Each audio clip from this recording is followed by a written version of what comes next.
వెలిగిందేందో, ఆ ఎలుగబెట్టుడితో తెలంగాణ వెలిగిందేందో, 90,000 కోట్లతో అప్పచెప్తే 8,19,000 కోట్ల అప్పుతోని మాకు అప్పచెప్పి 10 ఏళ్లనే 60 ఏళ్ళు 16 మంది ముఖ్యమంత్రులు కలిసి చేసిన అప్పు 90,000 కోట్లు అయితే, ఒక వ్యక్తి, ఒక కుటుంబం, ఒక పార్టీ చేసిన అప్పు 7.5 లక్షల కోట్ల అప్పు చేసిండ్రు అధ్యక్ష. 7.5 లక్షల కోట్ల అప్పు చేసి మాకు అప్పచెప్పి దివాలా తీసిన రాష్ట్రాన్ని మాకు అప్పచెప్తే ఈ రోజు 6,53,359 కోట్లు వాళ్ళు చేసిన అప్పుకు తప్పుకు నేను తిరిగి చెల్లించిన అధ్యక్ష. ఈ రోజు వీళ్ళు చేసిన అప్పులకు వడ్డీ అసలుకు 88,591 కోట్లు కట్టిన, మిత్తికి 64,768 కోట్లు కట్టిన 15 నెలల్లో తెలంగాణ రాష్ట్ర ప్రభుత్వం చేసిన అప్పు 1,58,041 కోట్లు అయితే, మేము వాళ్ళు చేసిన అప్పులకు మేము కట్టింది 1,53,559 కోట్ల అధ్యక్ష. నికరంగా 15 నెలల్లో మేము చేసిన అప్పులకెళ్ళి రాష్ట్ర ప్రభుత్వాన్ని నిర్వహించడానికి 4,682 కోట్ల రూపాయలు మాత్రమే అధ్యక్ష. ఈ రోజు మీరు మొత్తం రాష్ట్రాన్ని కార్పొరేషన్ వైజ్ నేను చెప్పదలుచుకున్న అధ్యక్ష, ఏ కార్పొరేషన్ మీద ఎంత అప్పు తెచ్చిందో, మేము ఎంత కట్టినామో కూడా చెప్తే మీరు నోట్ చేసుకోవాలి అధ్యక్ష. తర్వాత ఈ కాపీ పంపిస్తా మాజీ ఆర్థిక మంత్రికి. అధ్యక్ష, కాళేశ్వరం ఇరిగేషన్ ప్రాజెక్టు కింద 74,590 కోట్లు వాళ్ళు తెచ్చిండ్రు అధ్యక్ష. ఆనాడు 1/12/2023 నాటికి కాళేశ్వరం ఇరిగేషన్ ప్రాజెక్టు మీద వాళ్ళు 74,590 కోట్లతో మాకు అప్పచెప్తే ఈ రోజు ఆ అప్పు 68,947 కోట్లకు తగ్గింది అధ్యక్ష. నేను వాళ్ళు తెచ్చిన అప్పులోకి వెళ్ళి 5,643 కోట్ల రూపాయలు కాళేశ్వరం కూలిపోయిన కాళేశ్వరానికి కూడా ఈ రోజు 5,643 కోట్ల రూపాయలు నేను కట్టిన అధ్యక్ష. అదేవిధంగా Telangana state water resources infrastructure development corporation limited 14,060 కోట్లు వాళ్ళు మాకు అప్పు చెప్తే ఈ రోజు ఉన్న అప్పు 28/2/2025 నాటికి 12,816 కోట్లు. వాళ్ళు చేసిన అప్పు నేను 1,244 కోట్ల రూపాయలు నేను చెల్లించిన అధ్యక్ష. అదేవిధంగా అధ్యక్ష, Telangana drinking water supply corporation limited mission Bhagiratha అని గొప్పలు చెప్తుంటారు కదా అధ్యక్ష, 20,200 కోట్ల రూపాయలు అప్పు తెచ్చింది అధ్యక్ష. వాళ్ళు నాకు అప్పచెప్పిన రోజు ఇచ్చింది ఎప్పటికీ 1/12/23 నాటికి. నేను ఈ రోజు 28,51 కోట్ల రూపాయలు అప్పు చేస్తే ఇవాళ 2,646 కోట్ల అప్పు ఉంది అధ్యక్ష. 305 కోట్ల రూపాయలు నేను తిరిగి చెల్లించిన అధ్యక్ష. అదేవిధంగా Hyderabad metropolitan water supply and sewerage బోర్డుకు 2,352 కోట్ల రూపాయలు వాళ్ళు నాకు అప్పుతో అప్పచెప్పిస్తే ఈ రోజు 1,830 కోట్ల రూపాయలు మాత్రమే అప్పు ఉంది అధ్యక్ష. 522 కోట్ల రూపాయలు నేను చెల్లించిన అధ్యక్ష. అదేవిధంగా అధ్యక్ష, ఈ రోజు హైదరాబాద్ మెట్రో రైల్ లిమిటెడ్ 286 కోట్లతో నాకు అప్పచెప్తే ఈ రోజు 263 కోట్ల రూపాయలు ఉంది. 23 కోట్ల రూపాయలు నేను కట్టిన అధ్యక్ష. అదేవిధంగా అధ్యక్ష, Telangana sheep and goat development corporation cooperative federation limited, గొర్రెలు బర్రెలు మేము బాగా పంచడం అంటుంది కదా అధ్యక్ష, వీళ్ళు 907 కోట్ల రూపాయలతో నా కార్పొరేషన్ కోఆపరేటివ్ సొసైటీస్ నాకు అప్పచెప్తే ఇవాళ 214 కోట్ల రూపాయల అప్పు ఉంది. ఈ గొర్రెల పేరు మీద వీళ్ళు చేసిన స్కామ్ కు 692 కోట్ల రూపాయలు నేను చెల్లించిన అధ్యక్ష వీళ్ళు చేసిన పాపాలకు. అదేవిధంగా fishermen cooperative societies federation limited 125 కోట్లతో నాకు అప్పచెప్తే ఈ రోజు అప్పు 56 కోట్లు ఉంది. దానికి 69 కోట్ల రూపాయలు నేను కట్టిన అధ్యక్ష. అదేవిధంగా Telangana dairy development cooperative federation limited 132 కోట్ల అప్పుతో నాకు అప్పచెప్తే 79 కోట్ల రూపాయలు ఈ రోజు అప్పు ఉంది. 53 కోట్ల రూపాయలు నేను తిరిగి చెల్లించిన అధ్యక్ష. అదేవిధంగా అధ్యక్ష, ఈరోజు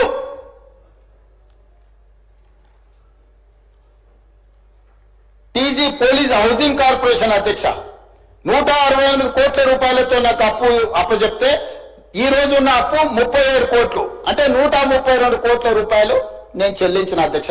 టోటల్ గా 1,27,209 కోట్ల రూపాయలతో ఈ 18 కార్పొరేషన్లు నాకు అప్పచెప్తే ఈ రోజు ఉన్న అప్పు ఈ కార్పొరేషన్ల పేరు మీద 1,17,109 కోట్ల రూపాయలు అధ్యక్ష. ఈ 15 నెలల వీళ్ళు చేసిన అప్పులకు 10,100 కోట్ల రూపాయలు ఈ 18 కార్పొరేషన్లలో కట్టిన అధ్యక్ష. ఇంకా అయిపోలేదు అధ్యక్ష, ఇంకా ఉన్నది. అదేవిధంగా ఏవైతే ఎస్పీఎల్ కార్పొరేషన్ చేసే దాంట్లో 28/2/2025 నాటికి ఈ రోజు Telangana state civil supplies corporation అధ్యక్ష పౌర సరఫరాల శాఖ 56,146 కోట్ల రూపాయలతో నాకు అప్పు చెప్తే ఈ రోజు మేము ఇన్ని చేస్తే కూడా 57,824 కోట్ల రూపాయలు ఉంది అధ్యక్ష. మేము ఆన్ టైంలో మేము చెల్లించినాం. అదనంగా మేము చేసిన అప్పు 1,728 కోట్ల రూపాయలు అధ్యక్ష. అదేవిధంగా అధ్యక్ష టీజీ రోడ్ ట్రాన్స్పోర్ట్ కార్పొరేషన్ 1,270 కోట్ల రూపాయలతో నాకు అప్పచెప్తే ఈ రోజు 735 కోట్ల రూపాయల అప్పు ఉంది అధ్యక్ష.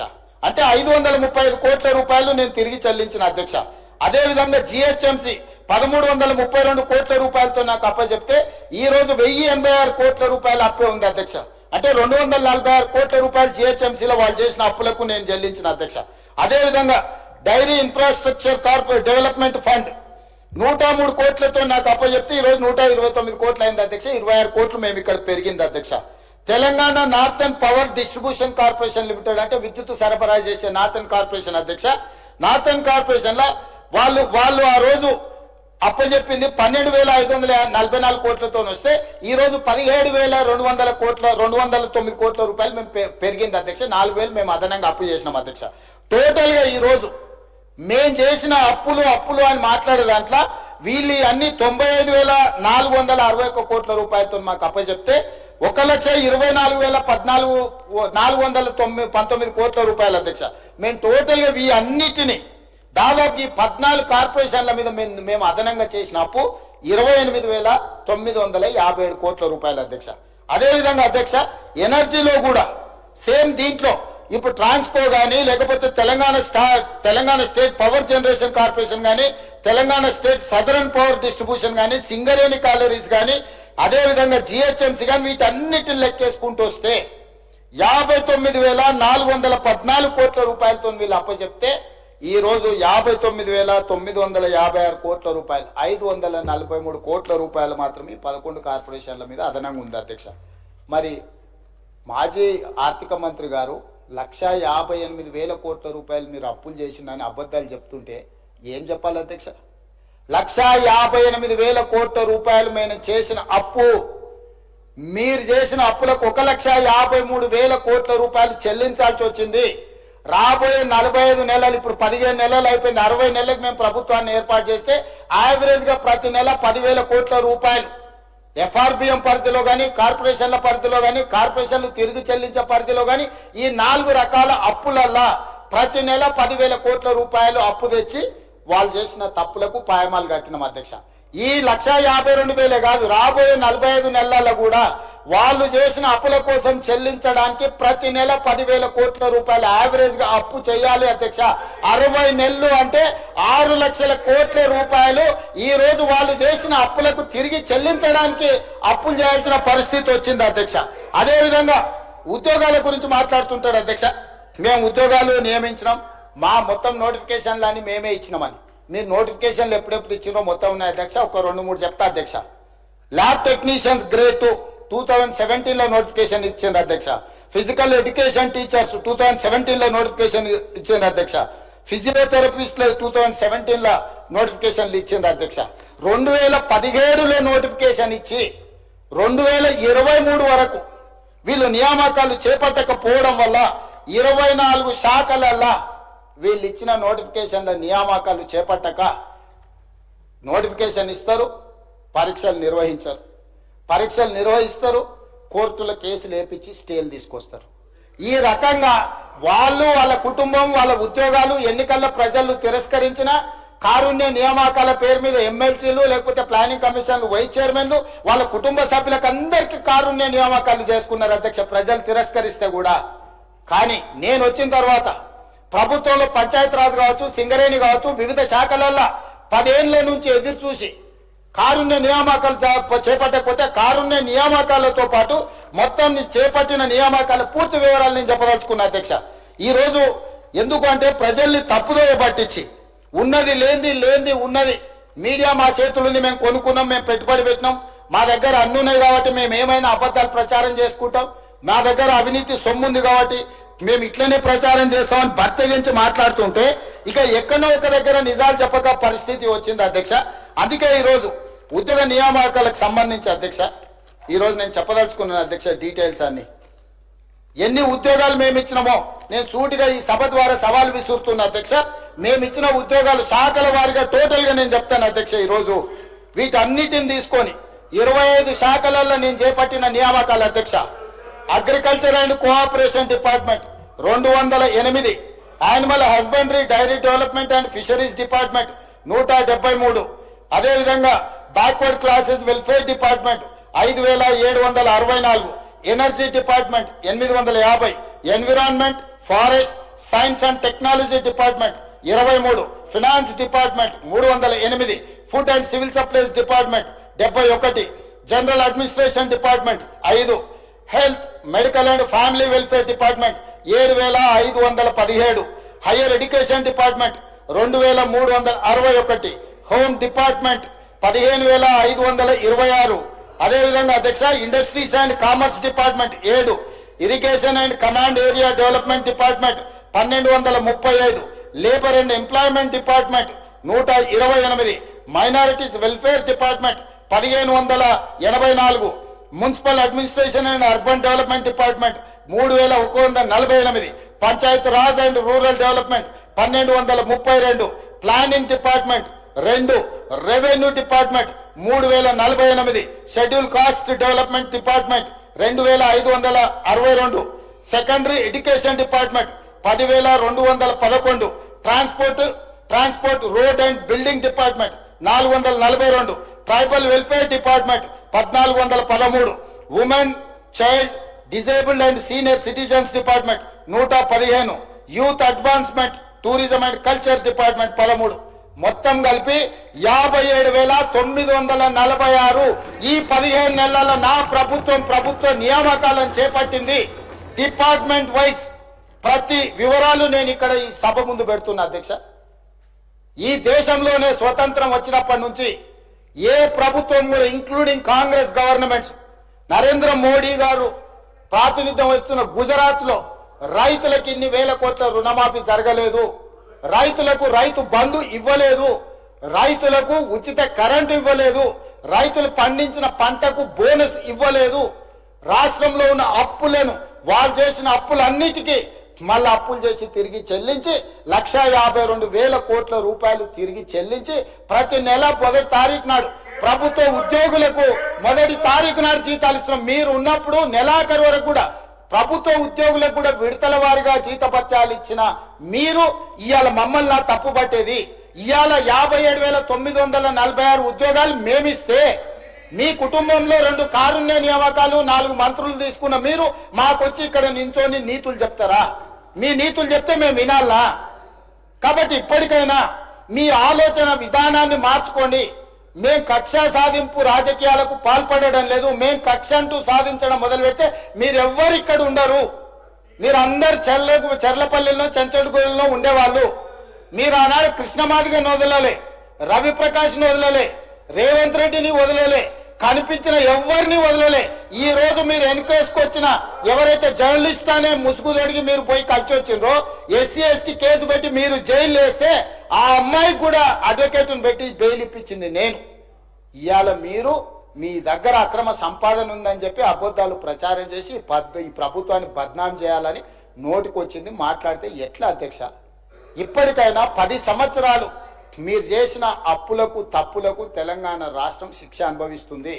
ఈ రోజు తెలంగాణ రాష్ట్రానికి ఉన్న అప్పు మీరు చెప్పినట్టు మేము ఒకవేళ 1,88,000 కోట్ల అప్పు చేసి ఉంటే, 1,58,000 కోట్ల అప్పే మేము చేసి ఉంటే ఈ అప్పు ఈ రోజు 8 లక్షల పై కోట్లుగా ఉండేది. కానీ ఈరోజు తెలంగాణ రాష్ట్రానికి ఉన్న అప్పు 1/28/2/2025 నాటికి 7,38,707 కోట్లు మాత్రమే అప్పు ఉన్నది. ఇదేం తక్కువ కాదు. ఇవన్నీ మీరు ఇచ్చిపోయిన వారసత్వం. వారి ఆస్తులు సృష్టించడం అంటారు. ఏం సృష్టించారు అధ్యక్ష? ఒక్కటి చెప్పు. కాళేశ్వరం. మా వెంకటరెడ్డి గారు చెప్పారు అది కూలేశ్వరం అని. 3 ఏళ్లలో 1,02,000 కోట్లు కాంట్రాక్టర్లకు పే చేశారు.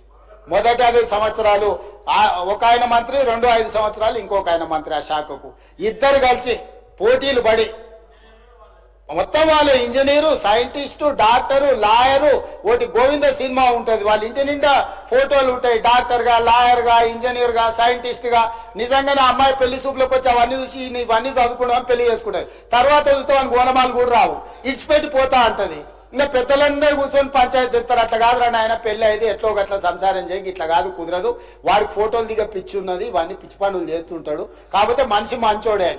ఇవాళ డాక్టర్లు, లాయర్లు, ఇంజనీర్లు 80,000 పుస్తకాలు అన్ని మీరే చదివినాం అని చెప్పి కడితే అది కుప్ప కూలిపోయింది.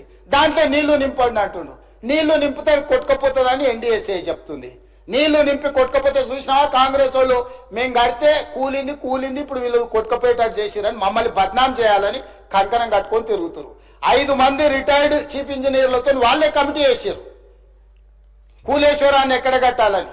ఈడ కడితే గ్యారెంటీగా కూలిపోతుంది, ఇది మాత్రం వద్దని వాళ్ళు వేసుకున్న రిటైర్డ్ తెలంగాణ ఇంజనీర్లు నివేదిక ఇచ్చారు.